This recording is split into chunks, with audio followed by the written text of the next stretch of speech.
Hello everyone. RPF constable के exams 2 मार्च से start हो चुके हैं। आज की इस वीडियो में हम आपको बताने वाले हैं कि 2 से 10 मार्च तक कौन कौन से टॉपिक्स से कितने कितने क्वेश्चन पूछे गए हैं, और ये बहुत ही इम्पॉर्टेंट है उन लोगों के लिए जो लोग आगे एग्ज़ाम देने जा रहे हैं, क्योंकि हमने जो भी प्लेलिस्ट बनाई है एग्ज़ाम्स के क्वेश्चंस की, मैथ्स के, उसमें बहुत सारे क्वेश्चंस ऐसे हैं जो हमने एग्ज़ाम स्टार्ट होने से पहले प्लेलिस्ट में अपलोड कर दिए थे, और उसमें से ही मोस्टली क्वेश्चन या उस टाइप के क्वेश्चंस आ रहे हैं। तो आज की वीडियो बहुत ही इंपॉर्टेंट है, और जो लोग तैयारी आगे के लिए कर रहे हैं, मतलब जो एग्ज़ाम्स देने वाले हैं, वो लोग वो प्लेलिस्ट ज़रूर देख लीजिए। चलिए मैं वीडियो स्टार्ट करती हूँ। मैं अंजलि शर्मा आपको टू द पॉइंट ही पूरी इन्फॉर्मेशन दूंगी। और इसमें क्या है कि सबसे पहले आप ये समझिए कि जो आरपीएफ कांस्टेबल में क्वांटिटेटिव एप्टीट्यूड है, यानी मैथ्स, उसमें कौन से टॉपिक से कितने क्वेश्चन पूछे जा रहे हैं। तो नंबर सिस्टम से 2 से 3 क्वेश्चन एग्जाम में श्योर शॉट आ रहे हैं, और इसमें एक क्वेश्चन डिविजिबिलिटी टेस्ट का जरूर आ रहा है, ध्यान रखिएगा। एचसीएफ एंड एलसीएम के 1 से 2 क्वेश्चन कई बार एक पूछा जाता है, कई बार 2 पूछे जाते हैं। डायरेक्ट एचसीएफ एलसीएम बहुत कम पूछा जा रहा है, क्वेश्चन वर्ड प्रॉब्लम के फॉर्म में आ रहे हैं, तो उनको जरा रिवीजन अच्छे से कर लीजिएगा। और जितने भी टाइप्स हैं वो सारे ऑलरेडी मैं प्लेलिस्ट में कर चुकी हूँ। और इसमें देखिए सिंप्लीफिकेशन के 3 क्वेश्चन एग्जाम में आ रहे हैं, कई बार वो 4 भी पूछ रहे हैं लेकिन इनडायरेक्ट फॉर्म में। तो सिंप्लीफिकेशन टॉपिक बहुत ही इंपॉर्टेंट है। एवरेज के 2 क्वेश्चंस एग्जाम में श्योर शॉट आ रहे हैं। एवरेज जो है इसमें डायरेक्ट भी पूछ रहे हैं, थोड़ा सा ट्विस्ट करके क्वेश्चन पूछ रहे हैं। और एज का एक क्वेश्चन आ रहा है। परसेंटेज से 2 से 3 क्वेश्चंस आ रहे हैं। डिस्काउंट के 2 क्वेश्चंस आ रहे हैं, मतलब परसेंटेज, प्रॉफिट लॉस और डिस्काउंट से मिला के टोटल 4 से 5 क्वेश्चंस आ रहे हैं। ठीक है, एक चीज आप ध्यान रखिएगा कि जितने भी टॉपिक्स हैं 17-18 जो भी आपके सिलेबस में टॉपिक हैं, सभी से हर कुछ ना कुछ क्वेश्चन पूछे जा रहे हैं। किसी में से 1, किसी में से 2, किसी में 3, लेकिन पूछे सभी में से जा रहे हैं। ठीक है, तो आपको रिवीजन बस ऐसे करना है कि सबसे ज्यादा जिन टॉपिक से पूछे जा रहे हैं वही टॉपिक आप रिवीजन करके जाएं। और सबसे बड़ी बात यह है कि मेन जो एग्जामिनर का फेवरेट टॉपिक हमेशा से रहा है वो क्या है? Percentage, profit loss, discount, time and distance, time and work, और क्वेश्चन ट्रेन के 2 क्वेश्चन जरूर आते हैं। ठीक है, तो ये तो हमेशा से ही ऐसे पूछे जा रहे हैं। एवरेज के 2 क्वेश्चन श्योर शॉट आते हैं। सिंपल इंटरेस्ट और कंपाउंड इंटरेस्ट भी बहुत ही इंपॉर्टेंट है, जिसमें से 2 क्वेश्चन सिंपल इंटरेस्ट के और 2 कंपाउंड इंटरेस्ट के पूछ रहे हैं, यानी कंबाइन में मिला के 2 से 3 या 4 क्वेश्चन भी कंपाउंड इंटरेस्ट और सिंपल इंटरेस्ट के आ रहे हैं। टाइम एंड वर्क का एक क्वेश्चन आ रहा है, वो भी ज्यादातर इफिशिएंसी वाला पूछ रहे हैं। कई बार सिंपल भी पूछ रहे हैं और इफिशिएंसी वाले क्वेश्चन आ रहे हैं। टाइम, स्पीड एंड डिस्टेंस के 2 क्वेश्चन आ रहे हैं। ट्रेन के 1 से 2 क्वेश्चन, ज्यादातर 2 क्वेश्चन आ रहे हैं। तो ये टॉपिक आपको 100% अच्छे से रिवाइज करना है। जो ट्रेन वाला जो टॉपिक हमने डाल रखा है, वीडियो का अपलोड कर दिया है, उसमें डिफरेंट टाइप के क्वेश्चंस है। उसको करने के बाद एक भी क्वेश्चन आपका इसका गलत नहीं होगा, उसको रिवाइज जरूर कर लीजिएगा। इन शॉर्ट आप ये समझ लीजिए कि उसकी प्लेलिस्ट को जरूर देख लीजिए। जितने भी क्वेश्चंस उसमें अभी हमने मतलब अपलोड किए हैं, उन्हीं में से या उस टाइप के ही पूछे जा रहे हैं। ठीक है, तो 2D और 3D के 2 क्वेश्चंस एग्जाम में आ रहे हैं। अब बात करते हैं आरपीएफ कांस्टेबल रीजनिंग की बात करते हैं। रीजनिंग में क्या क्या पूछ रहे हैं? कोडिंग, डिकोडिंग के 4 से 5 क्वेश्चन एग्जाम में श्योर शॉट आ रहे हैं। हर टाइप की कोडिंग डिकोडिंग आ रही है। कोडिंग डिकोडिंग के जो 3 या 4 टाइप हैं वो सभी में से क्वेश्चन उन्होंने लिया है। ठीक है, सीटिंग अरेंजमेंट के 2 क्वेश्चन हैं। इसमें रो में बिठा करके भी और सर्कल में बिठा के क्वेश्चन पूछ रहे हैं। ज्यादातर सर्कल वाले आ रहे हैं, और सेंटर, जिनका सेंटर साइड उनका जो फेसिंग होती है। ठीक है, सीरीज से 2 क्वेश्चंस एग्जाम में पूछे जा रहे हैं। और सीरीज भी देखिए 2 टाइप की है, नंबर सीरीज और लेटर। एक तो सीरीज वैसे 3 टाइप की है, number series, letter repeating series और अल्फाबेट सीरीज। ठीक है, नंबर सीरीज में भी 2 टाइप है, एक मिसिंग नंबर है और एक ऑड वन आउट है। तो मिसिंग नंबर और ऑड वन आउट से भी क्वेश्चंस आ रहे हैं, अल्फाबेट सीरीज के भी क्वेश्चन आ रहे हैं, तो इम्पॉर्टेंट टॉपिक है। फिर डायरेक्शन की अगर बात करें तो 2 क्वेश्चन डायरेक्शन के आ रहे हैं। सिंपल डायरेक्शन में कई बार डायरेक्शन लास्ट मोमेंट की पूछी जाती है और कई बार पाइथागोरस थ्योरम वाले क्वेश्चन भी इसमें पूछे जाएंगे, ये भी आप तैयार कर लीजिएगा। ब्लड रिलेशन के 2 क्वेश्चंस आ रहे हैं, एक पॉइंटिंग टू अ मैन ऐसे वाले क्वेश्चन, और दूसरा A divide B, A is father of B, इस टाइप के क्वेश्चंस हैं, उनको जरूर पढ़ लीजिएगा। मैथमेटिकल ऑपरेशन बहुत ही इंपॉर्टेंट और इजी टॉपिक है, इसमें से 2 क्वेश्चन श्योर शॉर्ट है, बॉड मास लगेगा। और कई बार मैथमेटिकल ऑपरेशन के ऐसे क्वेश्चंस जिसमें साइन चेंज करके, जैसे कि मान लिया ऐसे क्वेश्चन आ जाते हैं ना, P प्लस Q, तो अब प्लस को चेंज करना है पहले डिवाइड में, ऐसे वाले क्वेश्चन, ठीक है।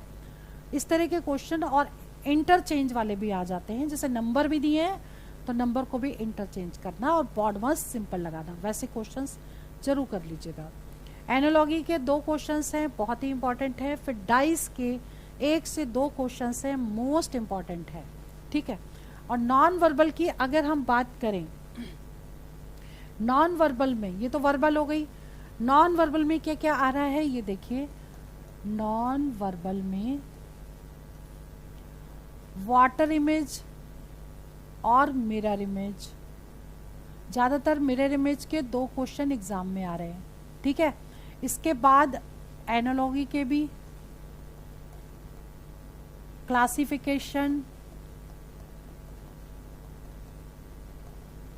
सीरीज, क्लासिफिकेशन इधर भी पूछा जा रहा है, जो हमने आपको पहले भी सिलेबस बताया उसी के अकॉर्डिंग ही पूरा पेपर में आ रहा है। क्लासिफिकेशन और सीरीज, ठीक है। और नंबर ऑफ ट्रायंगल्स कितने हैं, स्क्वायर्स कितने हैं, फिगर फॉर्मेशन के क्वेश्चंस पूछे जा रहे हैं, एम्बेडेड फिगर, ठीक है। तो ये मोस्ट इंपॉर्टेंट है। अब बात करते हैं कि आरपीएफ कांस्टेबल जनरल अवेयरनेस की बात करें, तो जनरल अवेयरनेस का जो टॉपिक है, हमने 10 टॉपिक इसमें बताए थे और बहुत एक्सप्लेन करके बताए थे कि ये जरूर पढ़ के जाए इनमें से, ठीक है। बिल्कुल वही पैटर्न आ रहा है, देख लीजिएगा वो वाला वीडियो भी जिसमें हमने सिलेबस को बहुत वेटेज वाइज बताया था, हर टॉपिक को कितना कितना कवर करना है पूरा एक्सप्लेन किया था, ठीक है। उसी में अब शॉर्ट में हम आपको बताते हैं कि पॉलिटी में 7 से 8 क्वेश्चंस एग्जाम में जरूर आ रहे हैं। इसमें फंडामेंटल राइट्स, फंडामेंटल ड्यूटीज से रिलेटेड ये सारे क्वेश्चन मोस्टली पूछे जाएंगे, ठीक है। हिस्ट्री के 6 से 7 क्वेश्चंस हैं, ज्योग्राफी के 6 से 7 क्वेश्चंस हैं, इकोनॉमिक्स के 5 से 6 क्वेश्चंस हैं और स्टैटिक जीके में 5 से 6 क्वेश्चंस हैं। स्टैटिक जीके में भी मोस्टली पॉलिटी, हिस्ट्री, ज्योग्राफी से रिलेटेड क्वेश्चंस हैं और मतलब अच्छी खासी डीप आ रही है, तो ये समझ के चलिए कि आपको रिवीजन अच्छे से करना है। वही 10 पॉइंट हमने आपको बनवाए थे, वही 10 पॉइंट के अकॉर्डिंग अगर आप रिवीजन करके जाएंगे तो आपकी ये सारी चीज़ें उसमें कवर हो रही है, ठीक है। इसके बाद करंट अफेयर्स की बात करें तो 12 से 14 क्वेश्चन आ रहे हैं, जिसमें ज़्यादातर 2024 के पूछे जा रहे हैं, तो 2024 के जितने भी इवेंट्स हैं उनको अच्छे से रिवीजन करके जाइएगा। साइंस से रिलेटेड क्वेश्चन 3 से 4 क्वेश्चन हैं। साइंस में आपका क्या क्या आता है, फिजिक्स, केमिस्ट्री और बायोलॉजी। बायोलॉजी में जूलॉजी और बॉटनी, क्लियर। तो अब पूरी साइंस में से आप लगा लीजिए कि अगर फिजिक्स का क्वेश्चन है तो फिजिक्स में कई बार छोटे छोटे न्यूमेरिकल्स भी पूछ रहे हैं, साथ में यूनिट्स पूछ रहे हैं, जैसे फोर्स का यूनिट क्या है, एक्सेलरेशन का क्या है, ठीक है, त्वरण का मतलब। तो इस तरीके से फिजिक्स के क्वेश्चंस हैं। साथ में जो होता है ना कि दूध से मक्खन निकालना, कौन सी अभिक्रिया है इसमें, कौन सा बल लगेगा, इस तरह के क्वेश्चंस। फिर केमिस्ट्री के क्वेश्चंस हैं, पीएच वैल्यूज पूछ सकते हैं, केमिकल नेम पूछ सकते हैं, ठीक है। फॉर्मूले भी कई बार, पानी का फॉर्मूला क्या है, ब्लड क्या है, ब्लड एसिड है, बेस है, एल्कलाइन है, क्या है, ठीक है। और प्योर वाटर की पीएच वैल्यू क्या होती है, इस टाइप के क्वेश्चन। और अगर बायो की बात करें तो बायो में से डिजीज के जो क्वेश्चंस हैं वो मोस्ट इम्पॉर्टेंट है। सोर्सेज पूछ ले रहे हैं, केमिकल नेम्स क्या हैं इनके, और टिश्यूज से क्वेश्चन आ रहा है, सेल से क्वेश्चन आ रहे हैं, ठीक है। और केमिकल नेम्स विटामिन के पूछे गए, या इसकी कमी से कौन सा रोग होता है, डिजीज नेम पूछ रहे हैं, तो बहुत ही इंपॉर्टेंट है। मतलब इसमें से क्वेश्चन हर बार पूछा जाता है, इतना ही पूछा जाता है, ठीक है। तो ये तो आपका एक शॉर्ट में मतलब हो गया, हमने आपको बता दिया वेटेज शॉर्ट में कि कितने से कौन से टॉपिक से कितने कितने क्वेश्चंस आ रहे हैं, ठीक है। अब बात करते हैं कि अटेम्पशन की। आरपीएफ कांस्टेबल एग्जाम 2025 में सेक्शन और गुड अटेम्प्ट क्या है। जनरल अवेयरनेस में 30 में से 33 क्वेश्चन तक कर पा रहे हैं करेक्ट, ठीक है, या कई बार इतने अटेम्पशन भी जा रहे हैं। देखिए अर्थमेटिक में 25 से 28 क्वेश्चन हो पा रहे हैं, मतलब अर्थमेटिक भी बहुत ज़्यादा इजी नहीं आ रही है, ठीक है। वो भी बहुत इजी नहीं कह सकते कि आप थोड़ा बहुत आता है तो आप चले गए। हर क्वेश्चन हर टॉपिक से थोड़ा सा डीप ही पूछ रहे हैं, क्वेश्चन को ट्विस्ट करके पूछ रहे हैं, ठीक है। इसके बाद जनरल इंटेलिजेंस एंड रीजनिंग की अगर बात करें तो 22 से 25 क्वेश्चन की सिलोगिज्म जो है टॉपिक, स्टेटमेंट कंक्लूजन, तर्क शक्ति वाले जो क्वेश्चंस हैं वो थोड़े से बच्चे के छूट रहे हैं, मतलब या फिर गलत हो रहे हैं, ठीक है। तो आप ये मान के चलिए कि ये जो टॉपिक्स हैं इनमें से क्वेश्चंस जो हैं पूछे जा रहे हैं, लेकिन बच्चे 22 से 25 तक ही अटेम्प्ट कर पा रहे हैं, क्लियर। तो आप ये मान के चलिए कि जनरल अवेयरनेस में 50 में से 30 से 33 अटेम्प्ट कर पा रहे हैं। उसके बाद अर्थमेटिक की बात करें तो 35 में से 25 से 28 क्वेश्चन कर पा रहे हैं। जनरल इंटेलिजेंस एंड रीजनिंग जहाँ पे पूरे सही होते थे, मतलब 1 या 2 क्वेश्चन छूटते थे वो करेक्ट होते थे, लेकिन यहाँ पर रीजनिंग के भी 22 से 25 क्वेश्चन ही अटेम्प्ट कर पा रहे हैं, ठीक है। इसका मतलब ये समझ लीजिए कि रीजनिंग और मैथ्स भी थोड़ा लेवल इसका अच्छा आ रहा है, इजी नहीं कह सकते हैं, ठीक है। टोटल मिला के अगर बात करें पूरे पेपर की तो 77 से 86 क्वेश्चन ही अटेम्प्ट कर पा रहे हैं। अब इसमें से कितने करेक्ट होंगे, अब नॉर्मलाइजेशन भी हो सकता है क्योंकि कभी कभी पेपर इजी भी आ रहा है और कई बार क्वेश्चन ऐसे आ रहे हैं। ओवरऑल ये आपका हमने बता दिया है, जिसमें क्या है कि नॉर्मलाइजेशन भी हो सकता है। अब ये डिपेंड करता है कि लास्ट मोमेंट पे क्या रखेंगे सेटिंग, ठीक है। तो ये आज तक का था जो भी था, मतलब 2 से 10 तक का। तो बाकी जो भी इंफॉर्मेशन होगी वो हम आपको नेक्स्ट वीडियो में बहुत जल्दी देंगे। ये वीडियो मैं यहीं पे ओवर करती हूँ। All the best for exam fire selection. जय हिंद, जय भारत। और लास्ट में हम आपको एक चीज़ और बताना चाहेंगे, लास्ट में ये कह रहे हैं कि प्ले लिस्ट जरूर रिविजन करके जाएं, ठीक है। Okay, all the best.